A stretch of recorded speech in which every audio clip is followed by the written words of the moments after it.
Toulon, en la caída de la noche, un joven capitán demostró valentía y habilidad táctica liderando la ubicación estratégica de la artillería en las alturas. Desde esta posición, las fuerzas republicanas bombardearon sin piedad las defensas enemigas, tomando control efectivo de la ciudad.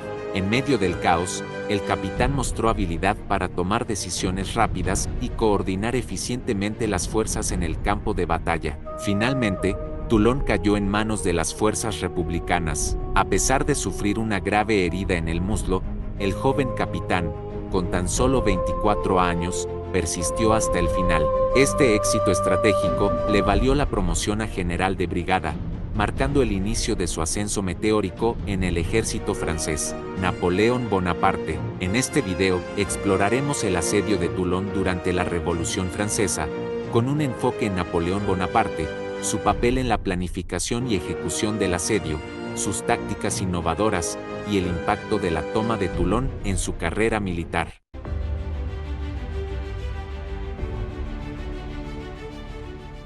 La Revolución Francesa evolucionaba hacia una dirección cada vez más radical. La abolición del Reino de Francia marcó la instauración de la República Francesa. El rey Luis XVI fue depuesto y ejecutado, y la guillotina se convirtió en un elemento permanente en la Plaza de la Revolución en París. La caída de los girondinos dejó el destino de Francia en manos de los extremistas jacobinos, lo que significaba que aquellos que no compartían sus puntos de vista radicales enfrentaban la posibilidad de ser arrestados y ejecutados bajo sospecha de ser contrarrevolucionarios. Este clima llevó a un rápido aumento en la lista de los enemigos de Francia. Estas revueltas amenazaban con desestabilizar la incipiente República Francesa desde adentro, mientras que las naciones europeas socavaban gradualmente las defensas francesas en sus fronteras. La convención logró reunir suficientes soldados para sofocar las rebeliones en el sur, bajo el mando del general Jean-François Carteau,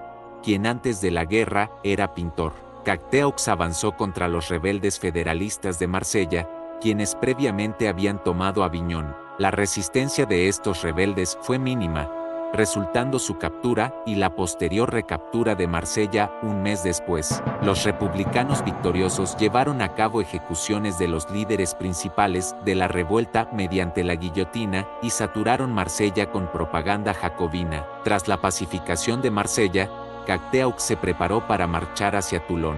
Sin embargo, antes de partir, recibió noticias desalentadoras. Los ciudadanos de Toulon habían entregado la ciudad a la coalición. Toulon, en la costa del Mediterráneo y hogar de 28.000 personas, era un puerto estratégico que albergaba gran parte de la flota francesa, incluyendo 26 buques de guerra, así como numerosas fragatas y veleros, representando alrededor de un tercio de la fuerza naval de Francia. Los republicanos moderados de Toulon se levantaron en rebelión, cerraron el club jacobino local y ejecutaron a 24 administradores jacobinos. Ante la noticia de que un ejército se aproximaba a Marsella, los rebeldes comprendieron que no podrían resistir solos un ataque. En su desesperación, se pusieron en contacto con la flota inglesa que había estado bloqueando su puerto, liderada por el almirante Lord Samuel Hood, e invitaron a la flota a ingresar al puerto.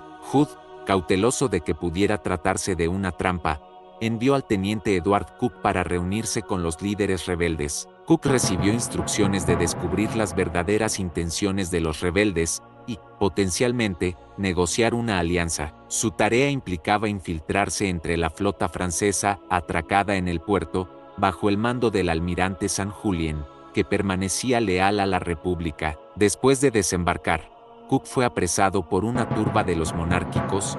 Luego lo liberaron antes de que pudieran causarle daño. Los líderes monárquicos acordaron entregar tanto la ciudad como los barcos franceses a los británicos a cambio de protección y la promesa de que todo sería devuelto una vez que la guerra hubiera terminado. Hood no dudó en aceptar la ventajosa oferta y envió soldados para ocupar las posiciones más elevadas al oeste, desde donde se podía vigilar el puerto. Acto seguido, Cook zarpó hacia el puerto a bordo de su buque insignia, acompañado por 19 buques de guerra. Al enterarse de que los monárquicos y los aliados habían llegado a un acuerdo, el almirante Saint-Julien y otros marineros republicanos abandonaron la ciudad. Esto permitió a Hood capturar tanto la ciudad de Toulon como la flota francesa sin tener que disparar un solo tiro. Después, a Hood se le unieron 17 barcos españoles comandados por el almirante Juan de Lángara, además de tropas napolitanas y piamontesas. Cacteaux, al mando de alrededor de 12.000 soldados, recibió un refuerzo adicional de 5.000 bajo el mando del general Lapointe, separado del ejército de Italia. Aunque esto otorgó a la República una ligera ventaja numérica, la situación no era ideal ya que Cacteaux enfrentaba un problema crucial, la falta de un comandante de artillería, ya que su jefe de artillería anterior resultó gravemente herido contra centinelas enemigos. La necesidad de resolver rápidamente esta situación era evidente, ya que el éxito del asedio dependía en gran medida de la artillería. Sin embargo, ante la escasez de oficiales bien entrenados, el ejército republicano no tuvo que esperar mucho para encontrar al candidato adecuado. En ese momento, un joven oficial corso llamado Napoleón Bonaparte estaba escoltando un convoy de carretas de pólvora desde Marsella hasta Niza. Durante una parada en el cuartel general de Cacteaux para presentar sus respetos a Antoine Salicetti, un diputado jacobino, Bonaparte al saludarlo, Salicetti le otorgó, sin titubear, el comando de la artillería republicana. La artillería bajo el mando de Bonaparte era limitada, compuesta solo por 2 cañones de 24 libras, 2 cañones de 6 libras, algunos morteros y varias armas de campo pequeñas, además de un suministro de municiones insuficiente. A pesar de estas restricciones, Bonaparte estaba decidido a aprovechar la oportunidad. Construyó 2 baterías en una colina en la costa occidental, dominando así el puerto interior de Toulon.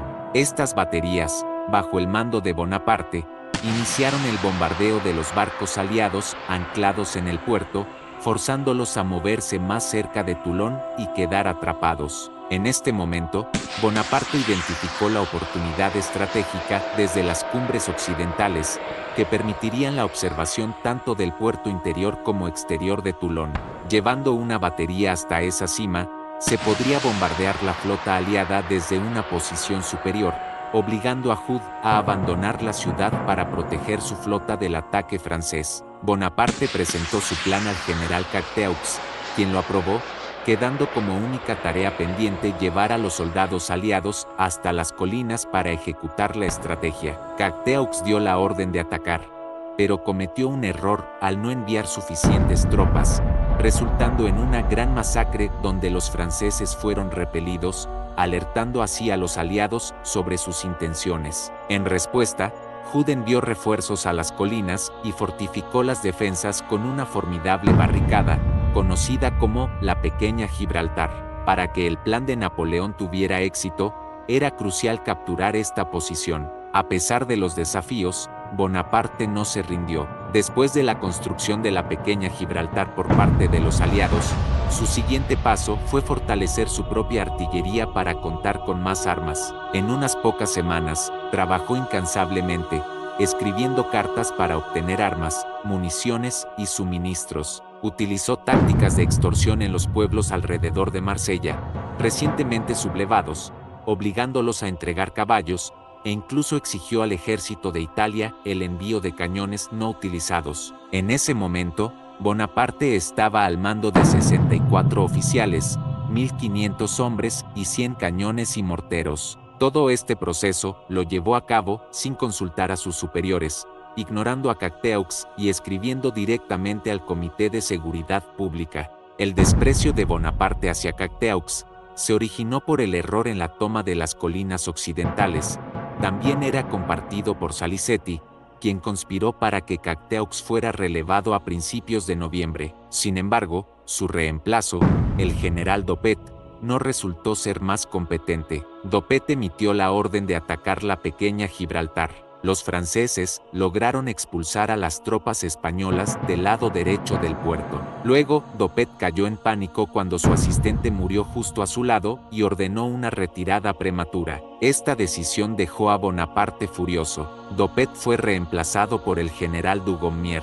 A diferencia de sus 2 predecesores, Dugommier era un comandante competente y veterano que además gozaba del respeto de Bonaparte y también apreciaba las habilidades de Bonaparte. Dugommier llevó consigo nuevos refuerzos, aumentando las fuerzas francesas a 37.000 hombres, mientras los soldados disponibles para Hood se habían reducido a 12.000. El general Dugommier decidió llevar a cabo un ataque final sobre el pequeño Gibraltar, permitiendo así que el plan de Bonaparte se pusiera finalmente en práctica. Sin embargo, mientras los franceses se preparaban para el asalto, los aliados también estaban haciendo lo propio. 2.200 soldados aliados, liderados por el general británico Charles O'Hara, llevaron a cabo una incursión sorpresa desde el fuerte Malbousquet. En este ataque, las tropas británicas y napolitanas arrasaron a los franceses apostados en una batería cercana, deshabilitando los cañones. Al enterarse de estos eventos, Dugommier organizó de inmediato un contraataque que lideró personalmente. Los franceses utilizaron una trinchera oculta con ramas de olivo para acercarse al rango de la batería capturada. Una vez que comenzaron a disparar, los soldados aliados entraron en pánico, disparando sin apuntar y sin saber la ubicación exacta del enemigo. En medio de la total desorganización y confusión aliada, Bonaparte lideró la carga, recapturó la batería y forzó la retirada de los aliados. Durante este enfrentamiento, el general O'Hara resultó herido en el brazo y fue capturado por las fuerzas francesas. Entonces, Dugommier tuvo conocimiento de que el ataque al fuerte Mulgrave era inminente. Tras un intenso bombardeo de artillería, ordenó el ataque. Los franceses avanzaron en medio de heladas ráfagas de viento y una torrencial lluvia, sufriendo importantes bajas por el fuego enemigo. La primera columna logró pasar la primera línea de defensa del pequeño Gibraltar, pero fue detenida en la segunda línea. Un segundo ataque francés, liderado por Bonaparte, comenzó. A pesar de sufrir una grave herida en el muslo por un proyectil británico, sus hombres capturaron el fuerte y continuaron tomando las defensas aliadas. Sin importar su herida, Bonaparte supervisó la construcción de nuevas baterías.